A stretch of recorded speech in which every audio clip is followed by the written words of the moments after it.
Alrighty guys, we got quite a few things I want to get done on this Bronco, so that way I actually want to go drive it again. First things first, we got to adjust the power steering. It's been leaking for a while. I don't know if I've just been overfilling it, but it kind of looks like the cooler line, the hard line that goes across the cross member is leaking, either the hose connection or the line itself. So I'm going to take it apart, take it off, clean it, and inspect the hoses, probably replace them, and go from there.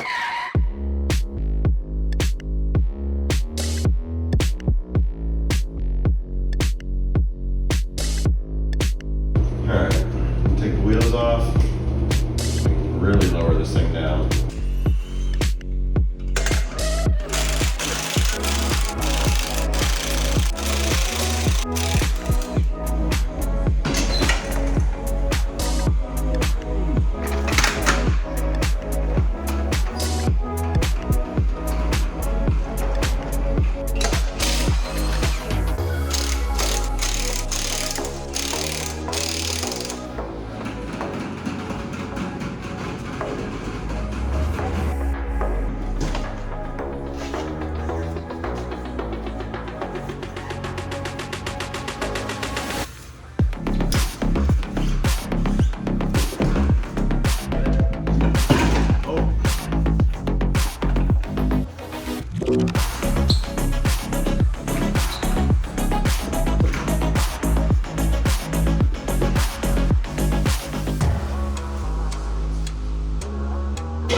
Well, I didn't really do what I wanted it to. I still have a really tall engine bay. Might need the tiny tires after all, so the suspension. No, it ain't bad. It'll work.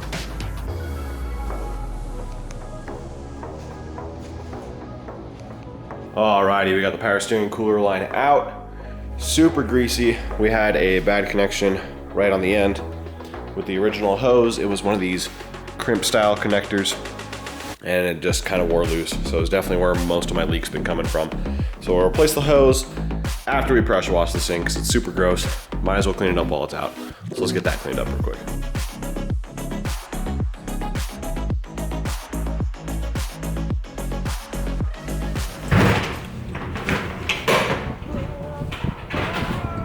Break out the box of hose.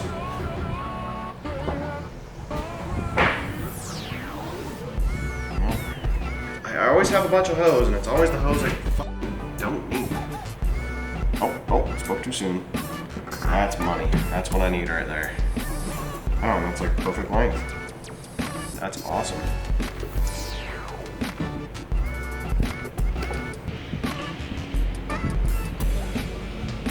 Oh yeah. Perfect fit. Look at that. Well, I don't have any more spring clamps, so we're gonna take this spring clamp and use it up here. I might just be using a worm clamp for both of these.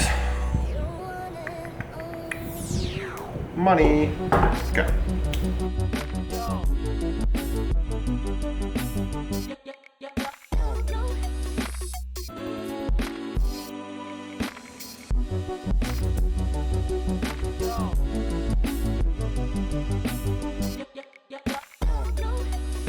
Alrighty, we got the new lines all back in. The coolant hose was rubbing on the hose clamp, and I think that's how the original clamp got loose. So I ran a hole in the fan shroud and zip tied it up. So now we have some distance around it. So that should prevent any future issues, hopefully. But yeah, power steering system should finally be buttoned up now. So now we can top it off, run it through, see if it's good. All right, so I always seem to overfill the power steering reservoir. So what I'm gonna do is I'm gonna measure the mark here for cold and try and mark it on the reservoir so I don't overfill it. Because I keep overfilling it and the cap keeps popping off, and then I keep losing the cap and making more of a mess. So let's do that real quick. So cold fill, yeah, I'd say so. You're gonna have to take my word on it, that camera angle's bad.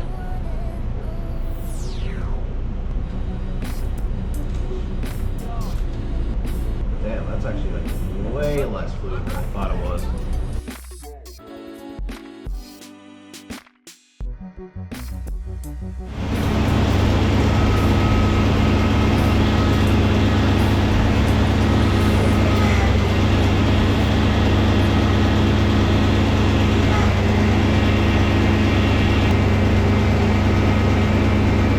Alrighty, power steering system is mint. I still can't believe that that's all it's supposed to be filled at cold. I was putting way too much in, and that's why I was losing cap and probably having issues all the time. Because yeah, check this out. Cold fill right there. Right, that's perfect. Like, it's literally perfect. So, shouldn't have any more issues, shouldn't have any more leaks.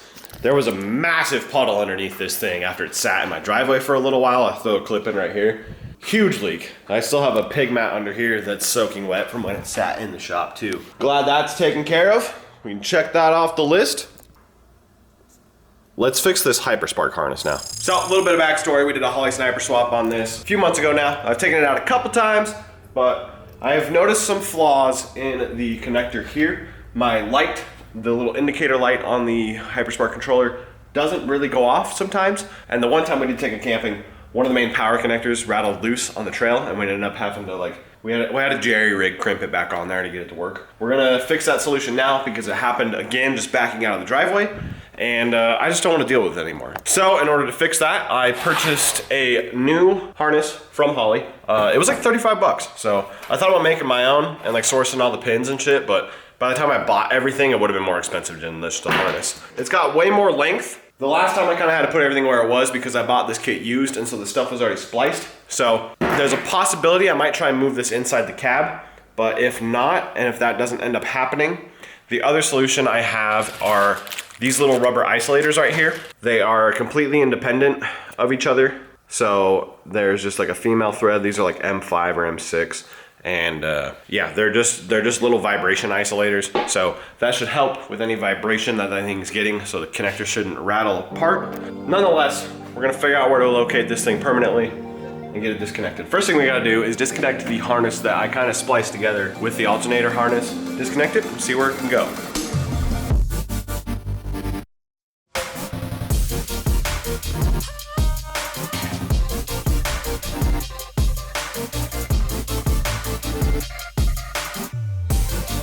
All right, we tore into the harness quite a bit. I forgot how much splicing I did, mostly because this was also a used harness. Kind of unfortunate we had to tear it all apart, but it's all right. Since we have everything combined all right here, I decided I'm gonna leave the controller right where it's at. We'll just add the isolators. I think it'll work pretty good in this application, so let's give it a shot. First thing we had to do was remove the Hyperspark harness from the Holley Sniper system.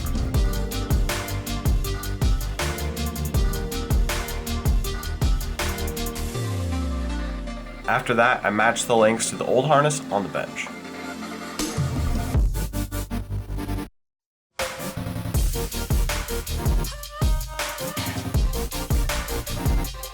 Then it was time to add the rubber isolators and install the ignition box.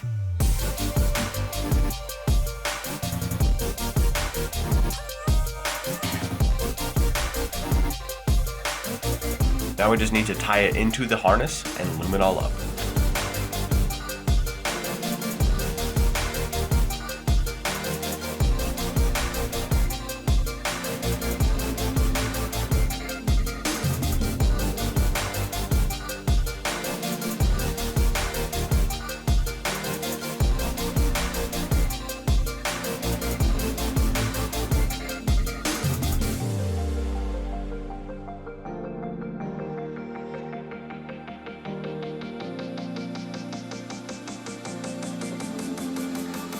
Alrighty, new harness is fully installed. I got it fully loomed up. I didn't even test it yet because I'm pretty confident it's gonna work. I've already done this before, so let's fire it up, see what happens. All right, we're gonna start it up. We're gonna look at the light, and I'm gonna try and mess with this to make the light turn off, but it shouldn't. So let's give it a shot.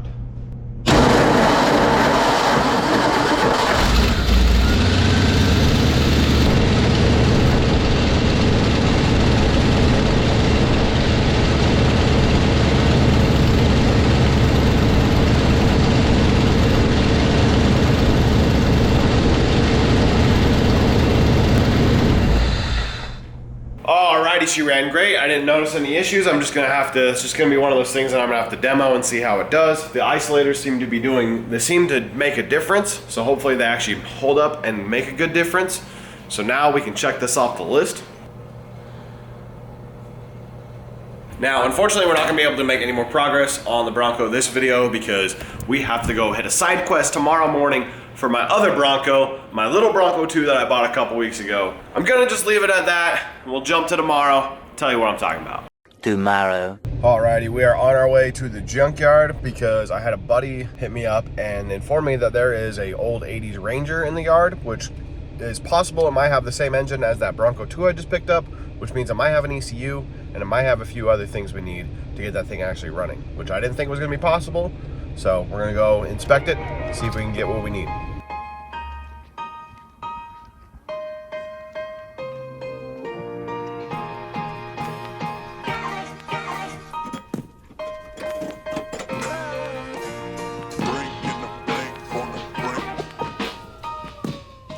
Very newer. Hopefully it still works. Very shiny. Yeah. Okay, well, we got all the Bronco 2 stuff. Let's go see what 6.4 parts we can grab now. I don't know if that truck's ready for cosmetic shit. So I think I'll have to come back. Yeah, I'm gonna come back. Get to know there's 6.4 from the web though. Just grabbed an XL grill, 6.4. I think these are gonna be easier to paint match. Vision in this just like painted black. But there's this 6.4, well, not 6.4. I could have got a lot of interior bits, but I decided that the truck's not a good runner yet, so we're not gonna waste our time trying to get like interior bits and nice bits yet. But I'm glad they're here because I might need to grab a control module out of one of these. Alrighty, y'all, pretty successful weekend. Good moves made on the Bronco. I wish I could have gotten more done, but I just didn't have any time. Pretty good junkyard haul. Hopefully that new ECU and that new TPI module, which I don't even know if I got on video. I got a new TPI module with a distributor. Hopefully those will give a spark on the Bronco 2 and we can get the thing to run. That'd be super sick. I don't really know if it was a good dub buying the 6.4 grill or not. I think it's still a paintable grill, so it'll probably sell for something, if anything.